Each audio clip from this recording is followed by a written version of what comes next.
Hey guys, what's going on? Welcome to the show. This is Sports with Strawberry Ice. I'm your host, the Iceman, Jeff Trunapole. And as always, I bring you sports from a West Side point of view right here in the great city of Cincinnati, Ohio, home of the AFC North champion Cincinnati Bengals. But we're talking Bearcats, the home of the two-time national championship Cincinnati Bearcats. Now, it's back in the 60s, way before I was born. But anyway, so if you guys noticed, I had the old intro in the show. So, just had to get some Bearcat flavor in there. Now, do me a favor, if you found the show, hit that like and subscribe button. Smash that thumbs up. You guys are awesome. I'm up to 1,918 subscribers. As always, I appreciate every single one of you. Now, this show is brought to you by delicious Jackpot Joey beer. If you have yet to try the Jackpot Joey beer, my West Side peeps, I know it's at Delhi Liquor, and I know it is at the Delhi drive-thru now. So if you've not had any of this Jackpot Joey beer, go check it out. If you want to have the Jackpot Joey merchandise, go to jackpotjoey9.com. Remember, portions of the proceeds go to the Joe Burrow Foundation. And I'm also, got to get this in real quick, Betfred is one of my new sponsors. So Betfred is sponsoring the show, and sports betting is going to be legal here in Ohio come January 1st. So your decision to pre-register with Betfred just got sweeter. Every pre-registered customer will get a $20 free Betfred, meaning they're going to give you $20 to go buy on anything you want. I'd say I'd go double down on the Bengals winning the Super Bowl, but that's just me. Plus, you have a chance to, when you pre-register, to win Bengals tickets for this year. I'm not talking next year. I'm talking this year. So go to Betfred. Go to the link down below there. Try some Jackpot Joey beer. All right.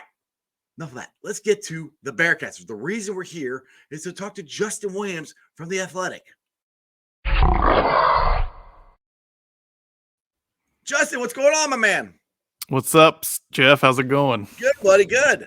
Well, I am excited about the Bearcat basketball team that's about to happen. I'm excited about the UC football team, but I kind of want to roll back and start off not depressed, but what if? What if the Bearcats would have beaten Arkansas? What if our quarterback could have hit some wide open wide receivers in that game? What do you think the chances are the Bearcats being considered in the college football playoffs if we beat Arkansas, or was Arkansas not as good as everybody thought they would, and it wouldn't have mattered anyway? Yeah, honestly, I don't think, they were there a couple plays from winning that game at Arkansas. Sure, fans would, feel a little bit better about 7-0, be a little bit higher in the rankings. I don't think it would change the playoff calculus, even with Cincinnati getting in last year. One, like you said, the win over Arkansas by the end of the season is not going to look as good as the win over Notre Dame did last year. Notre Dame finished fifth or sixth, I think, in the rankings last year. Arkansas, which I think is a good team, but they're playing in the SEC. They've had a couple losses. And then also, even with all that last year, Cincinnati still needed some help. They needed all those 2-loss conference champions. It's not looking that way now with the way TCU is playing. There's a bunch of good teams in the Pac-12. Now, maybe they all end up eating each other, and, you do end up at the end of the season with some 2-loss. But Cincinnati, with a top 10 road win over Notre Dame, still needed everything to go exactly right for them to get in the playoff. So, yeah, actually, as much as, fans might still be kicking themselves a little bit over that Arkansas game, I don't actually think it changes the ceiling for this team, which still has a chance to get to that New Year's Six bowl as a G5 representative. That's accomplishment in itself, to be 3 years in a row of a big time bowl, which is the first time in program history that we had anything like that. Yeah, I mean, and honestly, like I've said this a bunch. I wrote about this week. It's not more impressive if they make a New Year's Six bowl than making the playoff last year, but in some ways, it's like, it reinforces even more what the program is, Right. because Right. you can't, yeah, they had all those guys, they had all those draft picks last year. They kind of built this perfect storm, but then to come back the next year and, have to reload a little bit with a bunch of new guys and still make the, a New Year's Six Bowl, it would just say a lot about what this program has turned into. Exactly. Now, what's going to be nice next year is it's official. We are going to be in the Big 12 next year. So we're not going to have to fight and scratch and claw. I mean, it's going to be our schedule is going to be a lot tougher. So we're not going to have to hear about that anymore. Oh, you play the sister of the poor or whoever, we're not going to hear that anymore. We're going to be in the Big 12. And is it true that Texas and Oklahoma are going to stay a little longer now before they leave? That's I a mean, rumor I heard. Yeah, well, the original plan was always that Texas and Oklahoma would stay the 2 years, so through the 2025, or excuse me, through 2024, and then they would go to the SEC in 2025. A lot of people have been skeptical that they wouldn't find some way to get out of that early. It felt like when they were talking about accelerating this Big 12 TV deal when the new commissioner came in, and it sounds like they might get, an extension done even sooner. That felt like a chance for, maybe if ESPN's involved to say, yeah, we'll sign this new deal, but we have to get Texas and Oklahoma out a year sooner or something like that. Right. At least the way that, the Big 12 is operating and the messaging they're putting out with the way they're scheduling it, it's that Texas and Oklahoma will be in 2023, 2024. So 2 years with Cincinnati and the other newcomers. That'll Again, be a hell of a conference. that it will be, you look this year, like the Big 12 is really good, and the championship game is probably not going to have Texas or Oklahoma in it, the way things are shaping up now. So it's definitely a really strong conference. I'm kind of like, I'll believe it when I see it still, in terms of those guys hanging around 2 years, but that's the way they're talking right now. Now, what's the rumors I heard, because the Big 12 commissioner said, Big 12 is open for business now. And before the season started, there was this talk about, some of the Pac-12 teams coming to the Big 12 and making a big 18-team conference or something like that. I haven't heard a lot about that lately. Is there any meat to that rumor or anything? Or I still think the Big 12 would like to expand. When Brett Yormark, the new commissioner, was in Cincinnati, kind of doing this tour of all the new Big 12 schools. Gosh, I don't know, a couple of months ago now. He said, like, I'd love to expand. I'd love to expand into that, Western time zone. So, like, he wasn't being too subtle about it. It's, what teams are out there. Well, that would be the Pac-12 teams. But there's nothing, it doesn't seem like anything's imminent. I still think it's, going to come down to maybe what some of these TV projections look like. If the Pac-12 schools feel like they can get just as much staying in the Pac-12, then maybe they sit there. So while there was all this momentum before the season began of like maybe there might be even more realignment, then it kind of feels like once the season hits and there's actual games, that talk, whether the talk actually dies down or just the outside people paying attention to it dies down, I'm not sure, but it feels like it's kind of just calmed a little bit, and I'm sure it'll pick back up again this offseason. Yeah, because, dude, I was getting excited. I'm like, dude, we might be able to get Oregon and Oregon State, because, I mean, UCLA and USC are going to be in the Big Ten, which I think that just boggles my mind. That's just right. That's just crazy right there. But, I mean, I just keep thinking of the travel these teams are going to have to do. It's unbelievable. I mean, just what UC is going to have to do once they get into the Big 12. The closest school is West Virginia, and it still isn't that close. Everything else is out west. Yeah, I mean, it is nice. I think it's nice for West Virginia. It's nice for Cincinnati that they'll have, basically a drivable conference opponent, because they don't really have that now in the American even. And there's, an old rivalry there. UCF is still, it's not it's pretty easy flight to Orlando, and there's kind of some history there. So you at least have that. But you're right, it's going to be weird. Going to be a lot more, 9 p.m. tip-offs in basketball. Maybe like, they basketball could play, cannot wait. Oh, dude. Yeah, they could play BYU at 10:30 or something on the road in football. It's definitely going to be different. It'll take a little bit of an adjustment, but I think fans will pick that over kind of what they've had. Oh, absolutely. I've been dying to get out of the American Athletic Conference. I've just been dying to get out. Now, you brought up UCF. They're playing Bearcats this Saturday at 3:30. It's not. I mean, yeah, it is a rivalry, but UCF isn't the juggernaut they were a couple years ago. But it's still a tough game, and I mean, let's be honest. I mean, UC has got to play a little better and not get their heads out of their butts and stop making so many penalties. I mean, we went from one of the least penalized teams to one of the most penalized teams here in about 2 weeks. Where do you think they're at as far as UCF? And do you think it's going to be a blowout? You think it's going to be a tight game? Where are you at on this game? I'll be surprised if it's a blowout. Like, remember that, it was at Nippert last year, but Right. they just completely blew the doors off UCF. Cincinnati did. Right. Uh, this is different. It's going to be at UCF. It'll be a good test because historically, meaning like the past few years under Fickle, this team has had a tendency to play down to its competition Yeah. sometimes, but Tulsa also last year.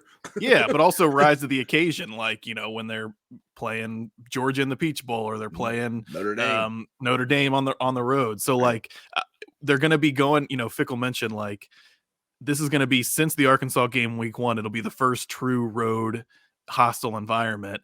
I actually think the players are a little bit excited about that. I think, playing It's a bounce house, SMU, man. yeah, I think playing SMU at 11 a.m. in Dallas Oh, with 10 fans in the stands, yeah. there's no excuses, but I do think it can be hard to kind of get up for Oh, those games. absolutely. And so I think it'll be a good environment. And the other thing that Cincinnati has seen this, especially the past 2 years now, conference opponents, they want to knock off Cincinnati. Like Oh, yeah. you're getting their best shot. And the Uh-huh. difference with UCF is they feel that way, but they're probably better than most of these other, conference teams. So I'm Right. with you. Cincinnati they can't sleepwalk. They can't have killer penalties. They can't have bonehead turnovers. If they do that, they're probably not going to come out of Orlando with a win. But I do think the I don't know, intensity or maybe focus for this team might be a little bit greater than it was at Tulsa or versus USF at home or something like that. Oh yeah, especially last week. I think the fans are more, especially the kids were at SMU were more interested in sliding down the hill, in the box, which looked like a lot of fun to me. But True. I think they were, yeah. But that whole game last week, with watching the crowd and all that stuff, I just kept thinking in my head, next year, no game is gonna be like that because it's gonna be Big 12. They're sold out. It's gonna be a completely different environment. It's gonna be something that you see and us fans are gonna have to get used to. We're not used to going to 100,000 seat stadiums and like those are a big deal. We're gonna have to get used to it. I'll take that. I'm looking forward to it. But yes, Saturday is gonna be interesting to see how they play versus Central Florida because I know UC wants to stay undefeated. In in AAC, if I get it right. I still can't say it right. But it is a rivalry. So it will be interesting to see how they do. Now, my question is, and I was kind of surprised about this, that Evan Prater is not starting. Now, nothing against Ben Bryant. He's done good. There's some passes and stuff and that he's missed wide open players that I wish he'd hit. Now, I'm not saying Evan would have hit those, but does Evan only have one more year of eligibility, or does he get two because he gets a COVID year, first of all? Oh, Evan or Ben? Evan. Yeah, so this is the COVID year makes it really confusing. Technically, right. Evan he has 2 more after this year if he wants it. And technically Ben has 1 more after this year if he would want it. Yeah, because Ben is a 5th year redshirt senior. Like a traditional 5th year redshirt senior, but he has not used his COVID year yet. I know it feels weird because he transferred twice. Evan would have come in. Make sure I get this right. He's technically a redshirt sophomore. Okay. Or a redshirt junior. This is his 3rd year, right? Yes. This is his 3rd year. Yeah. So so he's a redshirt sophomore. So yeah, I think he has 2 more after this. Jeez, I'd have to go. Maybe he has 3 more. I'd have to go back and look. The COVID year makes it really confusing. The thing I always tell people is like a lot of these guys don't want to be. A lot of these guys initially don't want to be in school for 6 years. Now, sometimes when you get up to that point and it's like, what are you going to do? Well, okay, maybe it makes sense to come back. So I try to tell people like when you're projecting, don't necessarily project the extra year. Maybe you get there and you have somebody like Curtis Brooks or Jabari Taylor who decide to come back and use it and benefit your team. But yeah, if Ben Bryant would want to go to the NFL, and he's certainly in terms of like draft grade prospects, he has some interest in that regard. I think he has to play a little bit better maybe down the stretch this season. But if he would leave and move on next year, then I do think Evan would, maybe they wouldn't announce it right away and just hand him the starting job, but I think he would be viewed as the player for next year going into the Big 12. But a part of that maybe depends on what Ben wants to do and what Evan wants to do moving forward. And they both have eligibility. Yeah, it'd be interesting if Ben does come back and we're in the same situation again. Would Evan think about transferring? Because he was Mr. Ohio. I personally thought he was going to start. I did. I was surprised that he wasn't or isn't starting. So with all his accolades and sitting behind Desmond for 2 years, you think he would be ready to not plug and play. I mean, he's going to have his struggles, but with a talent factor there, you thought he was more physically more talented and everything than Ben is. But it's up to. I mean, hey, I am not second guessing Coach Fickle at all. Like he's forgot more football than I have. But it'd just be interesting how this plays out next year going into the Big 12. Yeah, and I think they're going to want to have some kind of sense of, all right, what is everyone's future plan? And again, that can kind of change based on how things go. No one thought Kobe Bryant was coming back for his, I guess technically 5th year after that Peach Bowl loss, and that was kind of a pleasant surprise for them. So yeah, they're going to have decisions to make, and they're going to have, some of these players are going to have decisions to make. Obviously, Ben won the starting job, and the staff feels very confident in him. And while we've seen Evan a little bit, I don't think they want to do a 2 quarterback system. So even when Evan, if Ben's going to keep starting, even when Evan does get in, I do think it'll be limited. But I certainly don't think Evan's going to have decisions to make too. I think if it was, a perfect world for the Cincinnati staff, they believe in Evan, they want to keep him. They see him as, a future piece for this program. But it'll be interesting to see how it all kind of unfolds moving forward. Yeah, exactly. We got a year to go for that, so we'll find out here. Now let's get into UC basketball here because Wes Miller has been killing it on the recruiting front here. Now, I'm a little off here. Did they get the? I can't remember the kid's name. He was a top 5 prospect. That was to be a one and done. Did they get him, or did he go somewhere else? I can't remember even his name. You're talking Isaiah Collier? Yes. Yeah. So he hasn't announced yet. He's announcing. I think November 16th is when he's supposed to announce his commitment. Yep. Go back to me now. Yeah. So he's Cincinnati's up. It's basically Cincinnati, Michigan, USC are kind of down to the 3 finalists there. Mm-hmm. I would say it maybe wouldn't necessarily be trending in Cincinnati's direction. At least at the moment, but it's looked that way on some other recruits that Wes Miller has landed, and he's kind of turned it around. So we'll see when we get to that point. But regardless of what happens, we're talking about the guy who's the number 1 rated recruit in the 2023 class. Yes. And, has Cincinnati as one of his 3 finalists. And, him and people around him have been pretty clear about how much they like Wes Miller in the program. And, this is something Wes Miller has made no secret that he's going to go after these types of players. And when you do that, you're going to miss on some of them because of, the type of. But at least he's going after them. That's the thing. Yeah, he's going after him, and he's landed some good recruits already. And at some point you think he's probably going to hit on one of these kind of top 5 guys too. So it certainly kind of shows his ambition. And even when they don't get him, I don't think it's something that's going to deter Wes Miller from going after those types of kids. Yeah, the recruits he has already is unbelievable. I mean, where do they have his recruiting class for right now for 2023? Where is that class ranked at right now? I'm not sure where it's ranked, but they in Rayvon Griffith and Jizzle James, like it's 2 top 60 recruits in the 2023 class, and that's something that hasn't been done since the Huggins era. Right. And obviously they're gonna add at least a couple more pieces, whether that's high school guys or transfer portal guys in that class next season, depending on how many spots they have. But you're already looking at a good foundation with those 2 guys, and they're still in on some other big name players too, whether it's this year or year after 2024. So Wes is not afraid. There's some things you can tell come from that like North Carolina background from him in terms of playing there, and one of them is like he's never going to be shy about going after some of these big fish on the recruiting trail. Yeah, I love that because like you just said, we haven't had big names like that even consider going to Cincinnati since Huggins. You're talking to Antonio Wingfield, which I know he was only 1 and done, but he was the number 1 recruit. I think at the time you got Danny Fortune, Damon Flint. I mean, these guys, when I was in high school, I'm like, holy crap, these are, top 5, top 10 recruits that are coming to Cincinnati. And we haven't had that in 20 years. I mean, it's been forever. So that right there gets me hyped up that we're going to have a legit shot at being a pretty good contending team once we go into the Big 12. I know young, but go ahead. Let's be honest, the Big 12 is a part of this too, right? Like it's a lot easier to recruit these kids to the best conference in college basketball than the AAC. So, you give Wes credit, you give the program credit for making that move to the Big 12. But they're certainly laying a foundation. It's also going to be an adjustment, right? Football, it's going to be a lot tougher in the Big 12. Yeah, We talked about that. yeah. It's even going to be that much Oh, tougher yeah. for basketball to make that jump. So it could take a couple years, I think, for them to kind of grow that foundation up. But yeah, they understand what they're stepping into, and they're certainly recruiting that way. Yeah, and for all the Huggins fans too, you get to see Huggins at least every other year because I don't think it's gonna be too big of a conference that we're not gonna play everybody once a year. Do you know how that's gonna split up?